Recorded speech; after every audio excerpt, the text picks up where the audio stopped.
الحمد لله وحده والصلاة والسلام على نبي بعده ولا رسول بعده ولا معصوم بعده أما بعد فأعوذ بالله من الشيطان الرجيم بسم الله الرحمن الرحيم قال الله تبارك وتعالى إنما يخشى الله من عباده العلماء وقال رسول الله صلى الله عليه وسلم العلماء ورثة الأنبياء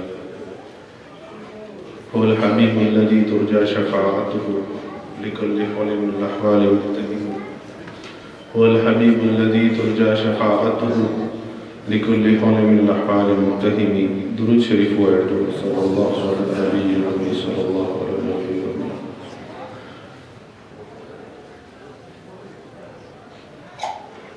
یو مقوله ده کتابونو لیکلی دا بعضی الفاظ کا ضرور سامنا شامل ضرور اردو یا میں لیکن مشکل دا ہوتا ہے چھی العلم علمان علم دعا قسم کا علم الادیان دی دین علم اور علم الطبیان دی طب علم دی میڈیکل علم کائنات کی چکم علوم دی دا دعا قسم دا منقسم کی یو دی دین علم دا یو دی میڈیکل علم دا علماء یائی چی دی میڈیکل علم چونکہ دی انسان دی وجود سر خبر ہے کئی زکا انسان وجود بیماری موقف تا پمیدے ہوتے ہیں اور دی میڈیکل علم اینڈ چکی بھی دی انسان پمار بانی کی بل علم چکم دا آغا علم الادیان دا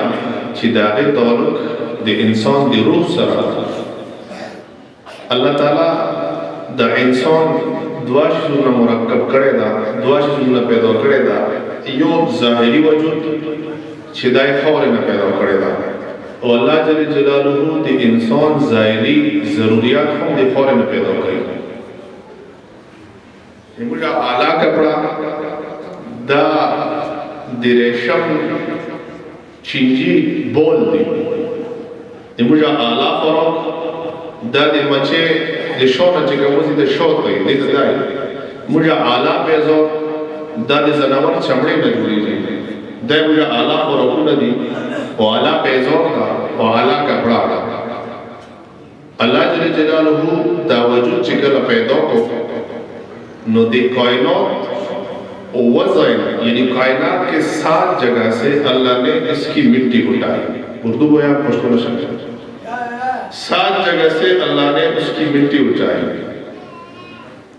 فرشتوں نے انکار کر دیا کہ یا اللہ تو آدم کو تخلیق کرے گا یہ تو فساد کرے گا کیونکہ کائنات میں علماء کہتے ہیں کہ 2000 سال پہلے جنات کی تخلیق اللہ نے کی اور جنات کو اللہ جل جلالہ نے اس آگ سے بنایا جو شعلہ مانتا ہے اور شعلے میں شعن یعنی فطرتاً فساد ہے تو علماء کہتے ہیں اگر جنات میں کوئی شیخ الحدیث بھی ہوگا نا تو وہ شریر ہوگا تو کائنات نے انکار کر دیا اللہ نے اسرائیل کو بھیجا اور اسرائیل علیہ السلام نے زمین سے زوری پر مٹی لے لی جب اللہ کے پاس گیا تو اسرائیل علیہ السلام نے کہا کہ اس زمین سے تو میں نے مٹی لے لی اور اللہ نے کہا کہ تو اس زمین والوں کے موت پر بھی تم کیا ہو گئے نگران ہو گئے ان کی روح کو بھی تم قبض کرو گے تو اسرائیل علیہ السلام نے کہا پھر تو یہ لوگ مجھے برا بھلا کہیں گے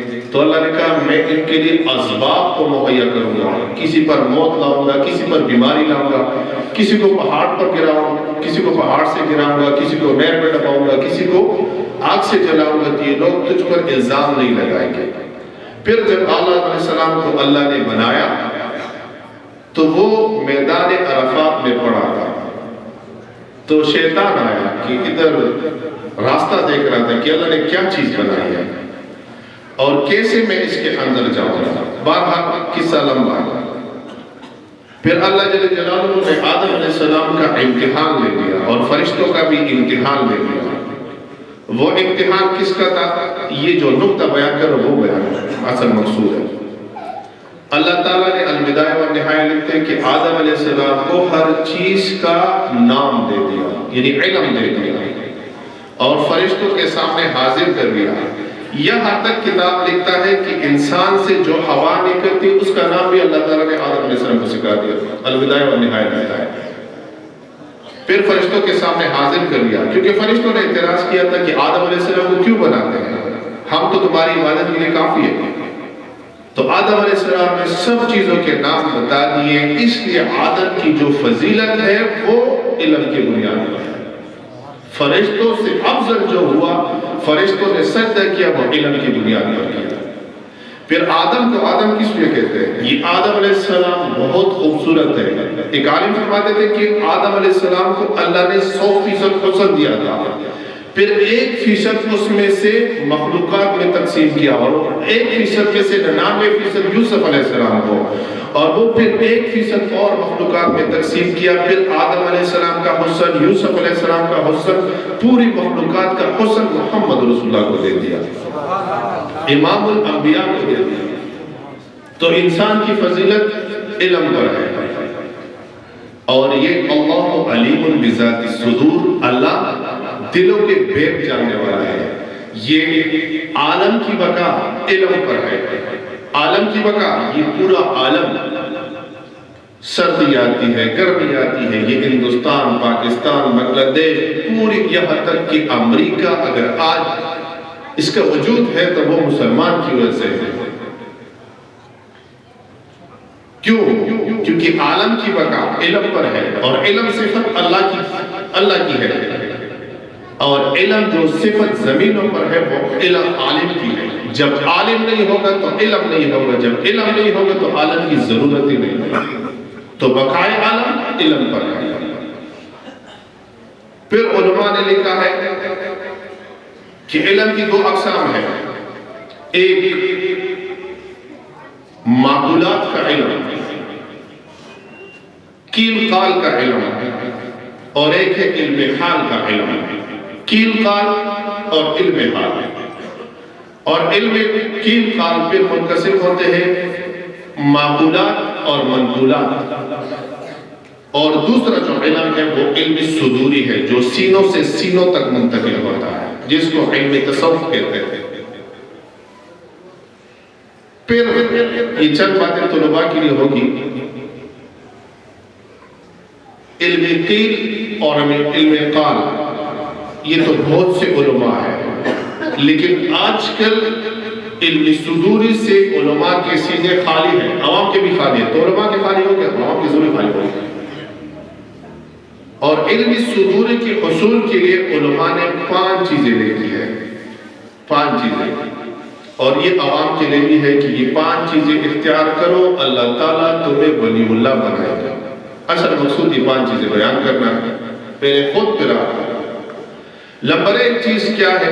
5 چیزوں میں جو تعلق مع اللہ پیدا کرتی ہے، اللہ کا قرب پیدا کرتی ہے، وہ اللہ والوں کی صحبت ہے۔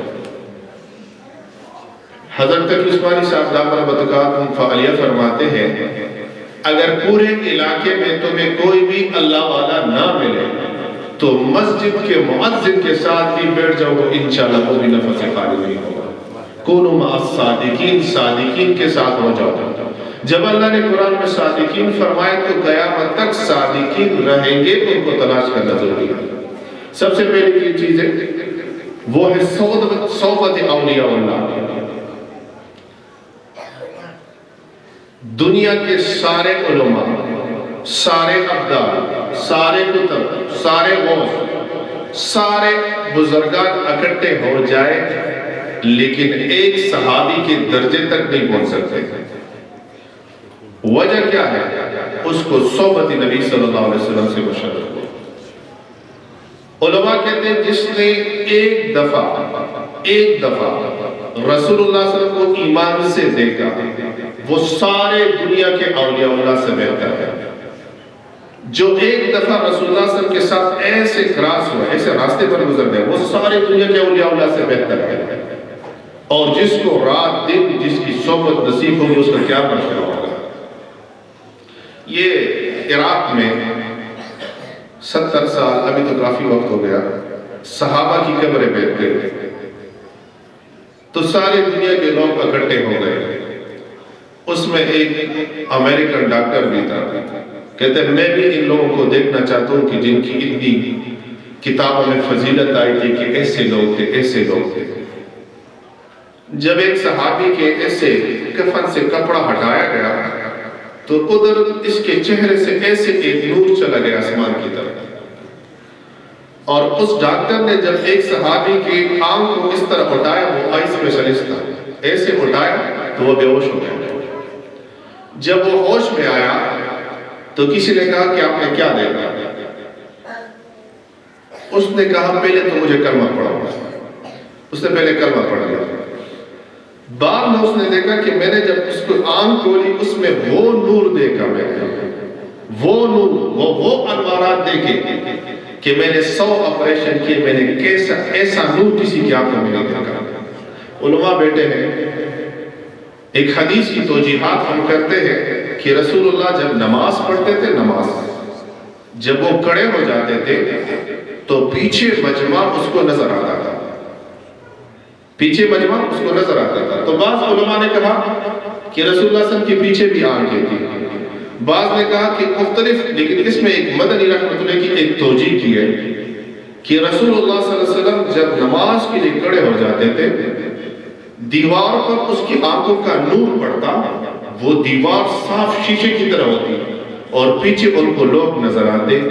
جب دیوار پر رسول خدا کا نور پڑتا تھا دیوار چمک ہوتا تھا, جب یہ نور سینوں پر پڑتا تو ان سینوں کا کیا کہنا, یہ سینوں پر اس کا کیا کہنا, اس آنکھوں پر کیا کہنا جو نوری مجسم کو 24 گھنٹے دیکھتے تھے. صحابہ ان کی آنکھوں میں نور نہ تھا تو کیا تھا. صحابہ کہتے ہیں کہ جب رسول اللہ مدینے منورے آئے تو ہمیں ایسا لگا کہ سب چیزیں روشن ہو گئی, سب چیزیں روشن ہو گئی. صحابہ کہتے تھے ہمیں پتہ چلتا تھا کہ ادھر سے اللہ کے نبی گزرے. جس بندے کے سر پر ہاتھ رکھتے تھے اس کی سر سے خوشبو آتی تھی, جس راستے سے گزرتے تھے اس سے خوشبو آتی تھی. یہ تو حال تھا. جس نبی کا پسینہ معطر ہو, جس کا پسینے سے خوشبو آتی ہو, جس کے آنکھوں کے نور سے دیوار چمک اٹھتا ہو, جس کے سامنے جو بندہ بیٹھا اس کا کیا حال ہے. تو وہ صحبت نبی صلی اللہ علیہ وسلم, صحبت نبی صلی اللہ علیہ وسلم. ضرور صحابہ کو صحبت ملی, صحبت کی برکات کی وجہ سے وہ سارے دنیا کے اولیاء اللہ سے افضل ہو گئے. تو سب سے پہلے صحبت بزرگان کو اختیار کریں, اللہ والوں کی صحبت میں بیٹھے. یہ پہلی وہ نسخہ ہے جس سے انسان کامل بزرگ بنتا ہے. دوسرا, ہم اللہ کا ذکر کثرت سے کریں, اللہ کا ذکر کثرت سے کریں. ذکر اللہ ایسی عبادت ہے, اگر آپ سوچو کائنات کی ابتدا لا الہ الا اللہ سے ہے, کائنات کی انتہا حدیث میں آتے قیامت تب تک نہیں آئے گی جب زمین پر ایک بندہ اللہ اللہ والا باقی ہے. جب ایک بندہ بھی اللہ اللہ والا باقی نہیں ہوگا تو اللہ تعالیٰ نظام کو ختم کر دیں گے. تو دوسری چیز جو قرب الہی کے لیے ضروری ہے وہ ذکر اللہ ہے. ذکر سے مقصد کیا ہے؟ ایک ہم ذکر کرتے ہیں سبحان اللہ سبحان اللہ سبحان اللہ, جو ذکر دھیان کے ساتھ نہیں ہوگا وہ سستی پیدا کرے گا, وہ تعلق مالا کو مضبوط نہیں کرے گا, وہ سستی پیدا کرے گا. پھر علماء نے لکھ کر ذکر کی بھی اقسام لکھی ہے. ایک ذکر زبان سے ہوتا ہے, ایک ذکر دل سے ہوتا ہے. اصل ذکر جو ہے نا وہ دل کا ذکر ہے کہ انسان کا دل ہر وقت اللہ جل جلالہ کی یاد میں ڈوبا ہو. ہمارے نبی صلی اللہ علیہ وسلم دائم الفکر, اللہ کے نبی صلی اللہ علیہ وسلم کی صفات جو تھی نا وہ ہمیشہ فکر میں رہتے ہیں. تو کیا اللہ کے نبی صلی اللہ علیہ وسلم کا وہ ہمیشہ چپ ہو جانا غفلت کی وجہ سے؟ علماء کہتے تھے وہ ذکر کر بھی کرتے تھے. تو دوسری چیز کیا ہے؟ ذکر کرنا. یہ جو اللہ کا تعلق بنواتا ہے یہ ذکر ہے. تیسری چیز جو اللہ کے ساتھ تعلق کو مضبوط کرتا ہے وہ گناہ کو چھوڑنا, تقویٰ. علماء سے پوچھو تقوی کے مین پرہیز کرنا. کوئی نیکی مت کرو, کوئی نیکی مت کرو. فرائض پڑھو لیکن گناہ نہ ہو جائے، گناہ نہ ہو جائے۔ حضرت تقی صاحب فرماتے ہیں کہ جو نیک ہے، تہجد گزار ہے، اوابین گزار ہے، نفل روزے بھی رکھتے ہیں، لیکن آج کل جو سب سے بڑا گناہ ہے، جس سے نہ کوئی عالم بچا ہے، نہ طالب بچا ہے، نہ صوفی بچا ہے، عامی تو بالکل نہیں بچا، وہ موبائل میں بے نظری کا گناہ ہے، سب اس میں مبتلا ہے۔ جو کوئی تہجد گزار ہو، جب کبھی تہجد کے لیے نہ پڑھے تو وہ سوچے کہ ادھر مجھ سے بے نظری ہو گئی، یہ سب سے بڑا گناہ ہے جس میں ہم سب مبتلا ہیں۔ پھر حضرت تقی صاحب فرماتے ہیں گناہ کی بھی دو قسمیں ہیں، ایک شرک کا گناہ اور شرک سے بھی ایک بڑا گناہ ہے۔ تم کہتے ہو کون سے گناہ؟ شرک سے بڑا گناہ یہ ہے کہ انسان کا دل جب سخت ہو جاتا ہے اور وہ گناہ کو گناہ نہیں سمجھتا، کیونکہ شرک میں ندامت کر لو کہ اللہ تعالیٰ رجوع توبہ کی توفیق دے دے گا، لیکن جب دل سخت ہو جاتا ہے اور گناہ کرو اور گناہ کو پھر گناہ نہ سمجھو تو یہ بہت خطرے کی بات ہے، اس کا عین کفر پر ہوتا ہے۔ اور گناہوں میں جو مختلف گناہ ہیں، غیبت، حسد، کینہ، بغض، ہم غیبت تو ایسے کرتے ہیں جیسے کوئی گپ ہو، بڑے بڑے سے مبتلا ہے، حسد ایسے کرتے ہیں، کینہ اس طرح رکھتے ہیں، بغض کرتے ہیں، یہ بڑے بڑے گناہ ہیں۔ جب تک یہ گناہ اپنے اندر سے نہیں نکالو گے اس وقت تک کامل مسلمان بندہ بن نہیں لگ سکتا۔ تو تیسری چیز کیا ہے؟ گناہوں کو چھوڑنا۔ چوتھی چیز جو علماء نے لکھی ہے وہ ہے اسباب گناہ کو چھوڑنا، جو چیزیں تمہیں گناہ میں مبتلا کرے ان کو بھی چھوڑنا، گناہ میں مبتلا کرنے والی چیزوں کو بھی چھوڑنا۔ تمہیں پتہ ہے یہ چیز، ان چیز کی وجہ سے میں گناہ میں مبتلا ہوتا ہوں تو ان کو بھی چھوڑو، تب تک تم کامل نہیں بن سکتے جب تک گناہ اور اسباب گناہ کو نہ چھوڑو۔ اور پانچویں چیز جو ہے وہ جو ہے نا اتباعی سنت، اتباعی سنت۔ ہم اتباعی سنت کرتے ہیں، بعض لوگ لباس میں صرف کرتے ہیں، لباس سادہ لباس پہن لیتے ہیں، پٹکا پہن لیتے ہیں، بس یہ نبی کی اتباع ہے۔ نہیں، ہمارا نبی لباس میں بھی اس کی اتباع کریں گے، اخلاق میں بھی کریں گے، معاشرت میں بھی کریں گے، لین دین میں بھی کریں گے، شادی میں بھی اس کی اتباع کریں گے، نماز جنازہ میں بھی اس کی اتباع کریں گے، گوانڈی کے ساتھ حقوق میں بھی اس کی اتباع کریں گے، باپ کی حیثیت سے بھی نبی کی اتباع کریں گے، ماں کی حیثیت سے بھی نبی کی اتباع کریں گے۔ ہم صرف اتباع اس کو کہتے ہیں کہ مسجد میں آؤ، فرض ادا کرو، بڑی داڑھی رکھو، ٹوپی پہنو اور نماز پڑھو، یہ صرف نبی کی اتباع نہیں ہے۔ نبی نے تجارت کیسی کی، جو تاجر ہے وہ اس کی اتباع کرے گا، صحابہ کی زندگی کو دیکھے گا۔ نبی کی شادی کیسی تھی؟ ہمارے گاؤں میں ادھر کس نے ایسی شادی کی کہ اپنی بیٹی کو، حضرت فاطمہ کی جو شادی ہوئی تھی رسول اللہ صلی اللہ علیہ وسلم نے رات کے وقت اپنی بیٹی کو حضرت علی کے گھر لے گئے تھے۔ کوئی اس طرح ہے جس نے اس طرح کیا ہے؟ ہم اگر اس طرح کریں تو شرم محسوس کرتے ہیں، لوگ کہتے ہیں کہ لوگ کیا کہیں گے، لوگ کیا کہیں گے۔ ہم لوگوں کی پرواہ نہیں کریں گے، ہم اس کی پرواہ کریں گے کہ وہ کس چیز پر خوش ہوتا ہے۔ تو اتباع کریں گے، ظاہر میں بھی اتباع اور باطن میں بھی اتباع۔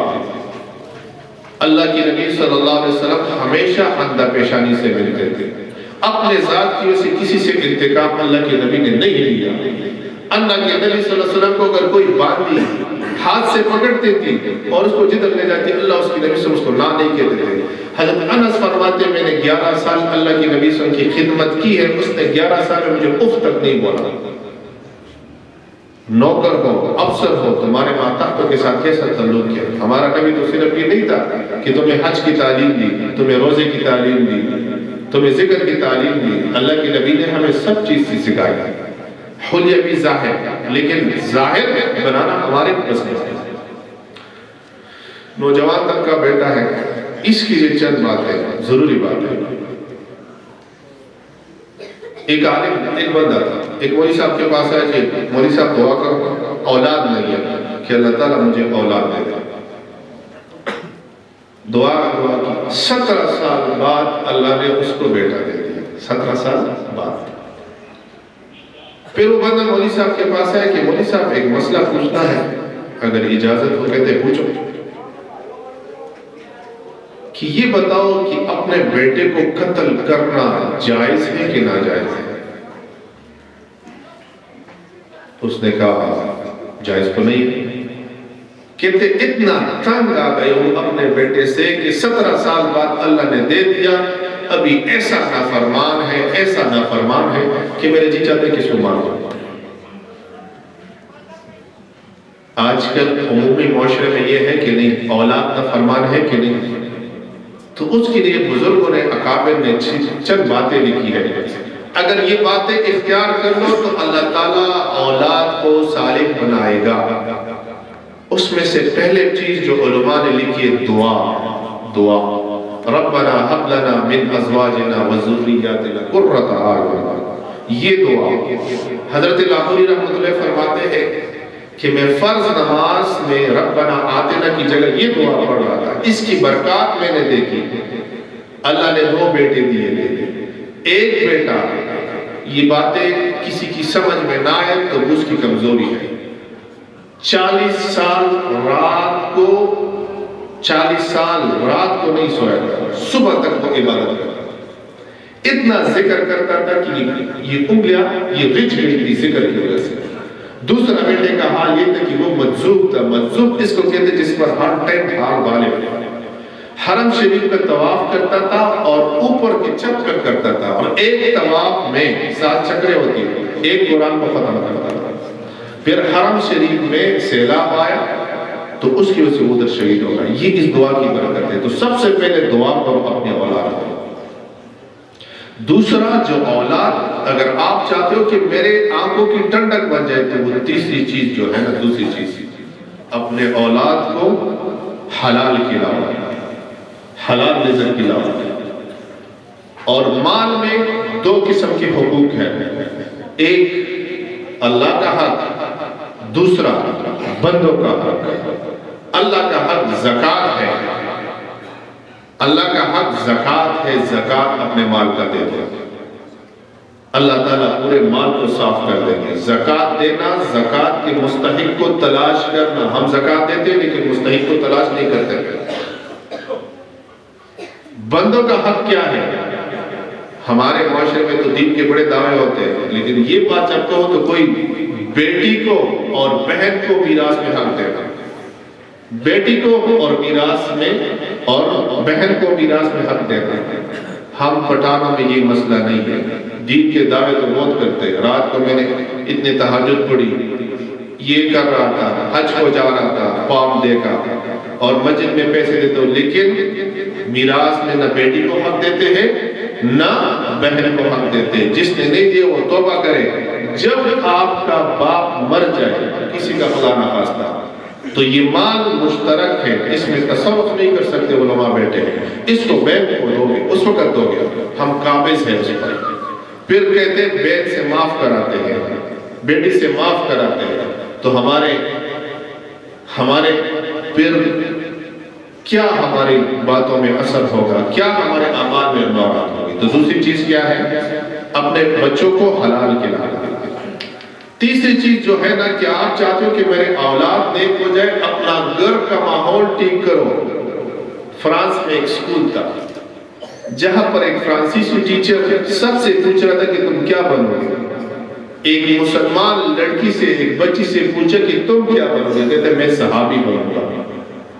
تو پھر اس نے ریسرچ شروع کی کہ یہ صحابی کون ہے اور یہ بات اس بچی نے کیوں بولی۔ تو اس نے کہا کہ اس کی گھر میں حدیث کی تعلیم ہوتی ہے، صحابہ کے واقعات بیان ہوتے ہیں، اس نے سن کر اس نے کہا میں صحابی ہوں۔ ابھی اگر آپ نیٹ پر ایک چیز چلتی ہے، یہ آپ کال ملاؤ تو کہتے ہیں کہ نیٹ کا محفوظ استعمال بچوں کو سکھاؤ۔ پہلے تو بچے کھیلتے کودتے تھے، آپ تمہیں کیا پتا کہ بستر پر میں جو سر لپیٹتے ہیں موبائل میں کیا دیکھتے ہیں۔ تو اپنے گھر کے ماحول کو ٹھیک کرو۔ گھر کا ماحول کیا ہے؟ اس میں ذکر اللہ کو مجلس سے لگاؤ۔ ذکر، بیٹا باپ سے متاثر ہوتا ہے، بیٹی ماں سے متاثر ہوتی ہے، بیٹا باپ سے متاثر ہوتا ہے اور بیٹی ماں سے متاثر ہوتی ہے۔ اگر باپ ٹھیک ہوگا، صبح کی نماز کے لیے اٹھے گا تو بیٹے کو اٹھائے گا۔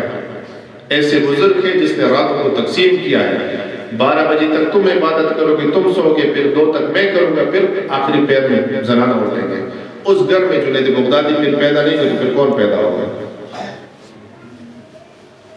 اور چوتھی چیز جو علماء نے لکھی، اگر تم کہتے ہو میرے اولاد ٹھیک ہو جائے تو تم خود ٹھیک ہو جاؤ، تم خود اللہ کی نافرمانی سے اپنے آپ کو بچاؤ۔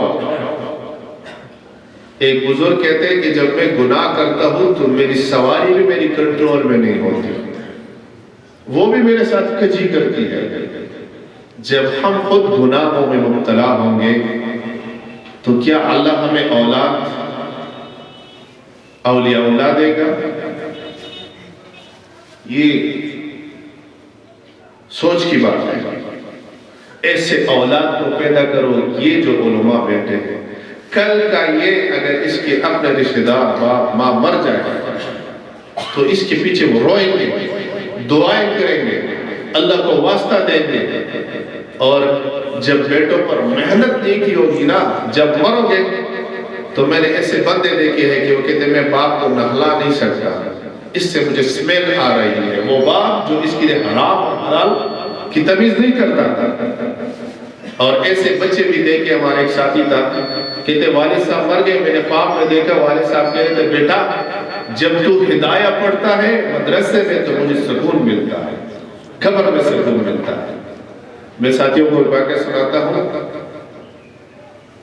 عیسیٰ علیہ السلام ایک قبرستان پر جا رہے تھے، اس قبر کو عذاب ہو رہا تھا۔ جب واپس آ گئے تو قبر سے عذاب ہٹا تھا، تو عیسیٰ علیہ السلام حیران ہو گئے کہ ابھی تو عذاب ہو رہا ہے، ہٹ گئے۔ عیسیٰ علیہ السلام پر وحی ہو گئی کہ اس قبر والے کو ہم عذاب دے رہے تھے، لیکن زمین پر اس کے بچے نے انجیل کے قاری کے سامنے بیٹھا اور انجیل سٹارٹ کی اور بسم اللہ پڑھی، تو ہمیں حیا آتی ہے کہ زمین کے اوپر اس کا بیٹا ہمارا نام لیتا ہے اور زمین کے اندر اس کے باپ کو ہم عذاب دیتے ہیں، تو ہمیں اس کی حیا آتی ہے۔ اپنے بچوں کو علماء بناؤ، علماء۔ ایک حافظ 10 بندوں کو اپنے ساتھ جنت میں لے جائے گا۔ یہ مولوی ذاکر شاہ کی بات نہیں ہے، مفتی صاحب کی بات نہیں ہے، یہ امام الانبیاء کی بات ہے۔ ایک عالم ایک گاؤں تک اپنے ساتھ لوگ جنت میں لے جائیں گے۔ قیامت کے دن علماء کو اللہ اٹھائیں گے آخر میں اور کہیں گے میں نے تمہیں اپنی صفت دی ہے، لہٰذا میں تمہیں عذاب نہیں دینا چاہتا، چلو جنت میں چلو۔ دنیا میں محتاج علماء کے ہیں ہم سب۔ طلاق کا مسئلہ ہوگا عالم کے پاس آتے ہیں، نکاح کا مسئلہ ہو عالم کے پاس آتے ہیں، جائیداد کی تقسیم عالم کے پاس آتے ہیں، رمضان کا روزہ عالم کے پاس آتے ہیں۔ جنت میں بھی ہم محتاج ہوں گے علماء کے۔ جب اللہ تعالیٰ سب کچھ دے دے گا، دیدار بھی کرائے گا، تو علماء اللہ کہیں گے کہ اب کیا مانگے؟ علماء کے پاس جائیں گے تو علماء کہیں گے کہ اللہ سے مانگو یا اللہ تو راضی ہو جائے۔ اللہ نے اپنے نبی کو جو فضیلت دی ہے تمام انبیاء پر، تمام انبیاء پر، وہ علم کی بنیاد پر دی ہے۔ علم کی بنیاد پر اللہ نے نبی صلی اللہ علیہ وسلم کو فضیلت دی ہے۔ تو اپنے بچوں کو علماء بناؤ، اپنے بچوں کو حافظ بناؤ۔ ڈاکٹر بناؤ گے تو ڈاکٹری کا پیسہ تمہیں آئے گا، انجینئر بناؤ گے انجینئر پیسے کمائے گا، لیکن اپنے بچے کو جب عالم بناؤ گے تو تمہیں کوئی نفع نہیں ہوگا، تمہیں ظاہری کوئی پیسے نہیں ملیں گے۔ ڈاکٹر تمہاری دنیا کی اکاؤنٹ کو بھرے گا، انجینئر تمہاری دنیا کی اکاؤنٹ کو بھرے گا، سعودی عرب میں جو دنیا کے اکاؤنٹ کو بھرے گا، بڑے بڑے گھر بنائے گا تمہیں دنیا میں، لیکن واللہ عالم بناؤ گے تیرے آخر کے اکاؤنٹ کو بھرے گا، جنت کے محل بنائے گا۔ دنیا فانی، آخرت عبدالآباد تک باقی رہنے والی ہے۔ حافظ قرآن کو اللہ کہیں گے قرآن پڑھتا جا، جنت کے درجوں پر چڑھتا جا۔ یہ کسی انجینئر کو نہیں خطاب ہوگا، کسی ڈاکٹر کو خطاب نہیں ہوگا۔ ہم ڈاکٹر انجینئر کے مخالف نہیں ہیں، لیکن اپنے اولاد میں سے ایک بندہ دین کے لیے وقف کرو۔ جب دین کی محنت ہوگی تو اللہ تعالیٰ کیا کریں گے؟ دین کی فضا کو عام کریں گے۔ ہمارے گاؤں میں مجھے یاد ہے ادھر جب ہم بچے تھے 2-3 علماء تھے، لیکن الحمدللہ ابھی دیکھو یہ اس مفتی صاحب نے جو گلشن لگایا تھا، جو پودا لگایا تھا، اور بظاہر کسی کوئی صورت نہ تھی، لیکن الحمدللہ اس پودے نے آج 3 پھل دے دیے، اور وہ پھل اس پھلوں سے آپ سے رابطہ ہوگا۔ یہ آپ کے بچے ہیں، انشاءاللہ اگلے سال اس سے بھی زیادہ ہوگی، اس سے بھی زیادہ ہوگی، اس سے بھی زیادہ ہوگی۔ کہتے ہیں کن یا عالم بن جا، یا طالب بن جا، یا خادم بن جا، اگر یہ 3 نہیں بن سکتے تو ان کا محب بن جا، پھر بھی خسران مرنی ہے۔ اگر چاہتے ہو کہ میری اولاد میں نیک صالح ہو جائے، علماء بن جائے، تو علماء کے ساتھ محبت کرو۔ یہ آسان نسخہ ہے، اللہ تیری اولاد میں بھی علماء پیدا کرے گا۔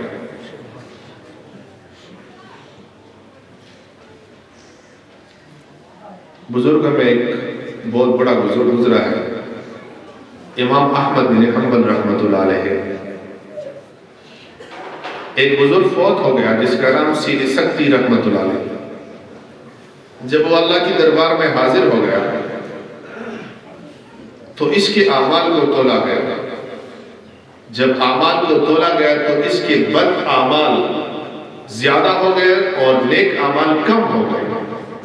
اللہ کی دربار میں سناٹا ہو گیا۔ تو اللہ نے کہا اس نے ایک ایسی نیکی کی ہے کہ جو فرشتوں نے بھی نہیں کی، وہ میرے علم میں ہے۔ کہتے کون سی نیکی؟ کہتا ہے ایک دفعہ امام احمد بن حنبل رحمۃ اللہ علیہ وضو کر رہے تھے اور ایک ندی کے کنارے بیٹھے تھے۔ یہ اس کے آگے بیٹھ گئے، پیچھے بیٹھ گئے، اس کا وضو کا پانی اس پر آ رہا تھا۔ یہ اس لیے اٹھے کہ یہ تو وقت کا عالم ہے، تعظیم کی، یہ اس کے آگے بیٹھ گئے۔ یہ نیکی اس نے کی ہے، اس نیکی پر اس کی میں نے مغفرت کر دی۔ یہ نیکی۔ پھر اس نے ہاتھوں میں پھول پکڑے تھے، سید سکتی رحمۃ اللہ علیہ نے ایسے پھول پکڑے تھے۔ کسی نے کہا یہ پھول کیسے؟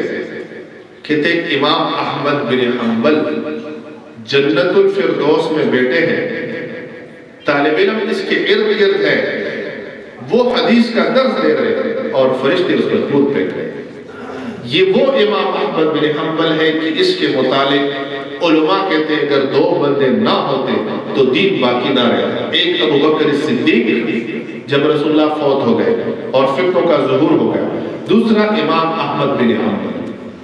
علماء جانتے ہیں کہ ایک مسئلہ ہوا تھا کہ قرآن مخلوق کے حادثے، اس کو کوڑے لگائے جاتے ہیں۔ طالب علموں کے سامنے بیٹھے تھے اور اس کو کوڑوں کے لیے اٹھایا گیا بغداد میں۔ جب اس کو کوڑے لگائے جاتے تھے تو لوگوں کے بیچ میں ایک بندے نے ایسے صفوں کو پاڑا اور اس کے پاس آیا کہ حضرت میں ایک چور ہوں اور چوری کرتا ہوں، بغداد کے جیلوں میں میری تصویریں لگی ہیں، لیکن کوڑوں کے ڈر سے میں نے چوری سے توبہ نہیں کی۔ ایسا نہ ہو حضرت آپ کوڑوں کے ڈر سے اپنے موقف سے ہٹ نہ جائیں۔ تو امام احمد بن حنبل اس کو بہت دعائیں دیتے تھے۔ پھر جب حضرت فوت ہو گئے تو کسی نے خواب میں دیکھا کہ اللہ جل جلالہ نے آپ کے ساتھ کیا معاملہ کیا، کہ اللہ کے سامنے جب میں حاضر ہو گیا اللہ نے پوچھا اے امام تو یہ کوڑے کس لیے کاتا تھا؟ کہتے یا اللہ میں تیرے لیے کاتا تھا، تیری رضا کے لیے کاتا تھا۔ تو اللہ نے کہا آپ میری رضا کے لیے کاتے تھے؟ کہتے اللہ نے اپنے چہرے سے نقاب اٹھایا اور مجھے کہا کہ قیامت تک میرے چہرے کو دیکھا کر۔ یہ امام احمد بن حنبل اس کے جنازے میں 10 چرپائیاں ٹوٹی تھی، 10,000 نان مسلم نے ایمان لایا۔ ایسا جنازہ تھا۔ علماء کا ابھی تو ہمیں پتہ نہیں ہوتا تھا نا، لیکن جب یہ مر جاتے ہیں نا ان کے جنازے پہ پتہ چلتا ہے کہ یہ کتنے بڑے لوگ ہیں، کیا تھے۔ تو آپ سے درخواست ہے کہ جس طرح بچوں کو اور تعلیمیں دیتے ہیں، بہت افسوس کی بات ہے یہ گاؤں تقریباً 50-60 ہزار کی آبادی اور 60 ہزار آبادی میں 3 علماء، کم سے کم جتنے بھی مسجدیں ہیں سب یہ نیت کرو کہ ہم اپنے مسجد سے ایک ایک بندہ دیں گے، اس کو عالم بنائیں گے۔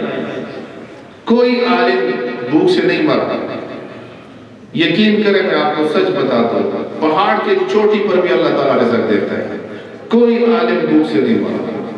مفتی رشید احمد صاحب 80 سال کی عمر تھی، 80 سال، یہ بات کرنا مناسب نہیں ہے لیکن کہتے 18 سال لڑکی نے مجھے کہا سر حضرت میرے ساتھ شادی کرو، میں آپ کی خدمت کرنا چاہتا ہوں۔ حسین احمد مدنی رحمۃ اللہ علیہ مسجد میں بیٹھے تھے، بندے نے پیسے لائے کہ حضرت یہ لے لو، کہتے نہیں چاہیے، اس میں کچھ وجہ ہوگی۔ کہتے وہ پیسوں کو مسجد کے بعد حضرت کے جوتے پڑے تھے اس سے رکھ دیا، حضرت نے ایسے پکڑیا کہ جو اللہ کا ہو جائے دنیا ذلیل ہو کر اس کے پاس آتی ہے۔ جب ہم سب اللہ کے والے سے سب صحیح اللہ والے بنے گا تو دنیا ذلیل ہو کر آئے گی۔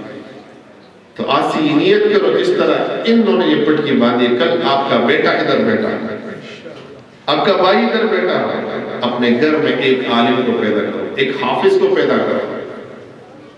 ایک تبلیغ میں ایک ساتھی چلا گیا، تبلیغ والے تو عجیب ہے، ہر بندے کو لے جاتے ہیں، تو یہ ہجڑوں کے پیچھے چلے گئے، اس کو بھی وصول کر لیا۔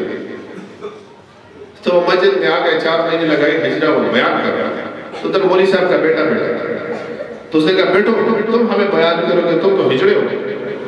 دوسرے نے کہا، دوسرے بھائی نے کہا کہ چپ ہو جاؤ، جب ہم اور آپ دین کی محنت نہیں کریں گے اللہ تعالیٰ ایسے لوگ کھڑا کرتے ہیں، پھر ایسے لوگ کھڑے ہو۔ ٹھیک ہے جی، جب خان اور انجینئر اور ڈاکٹر کا بیٹا مدرسہ نہیں آئے گا تو چوکیدار کے بیٹوں کو اللہ تعالیٰ علماء اور اولیاء بلائے گا۔ باتیں تو بہت ہیں، علماء بہت بیٹھے ہیں، جو بے ربط باتیں کی اللہ تعالیٰ مجھے اس پر عمل کرتے اور آپ کو بھی دے دے۔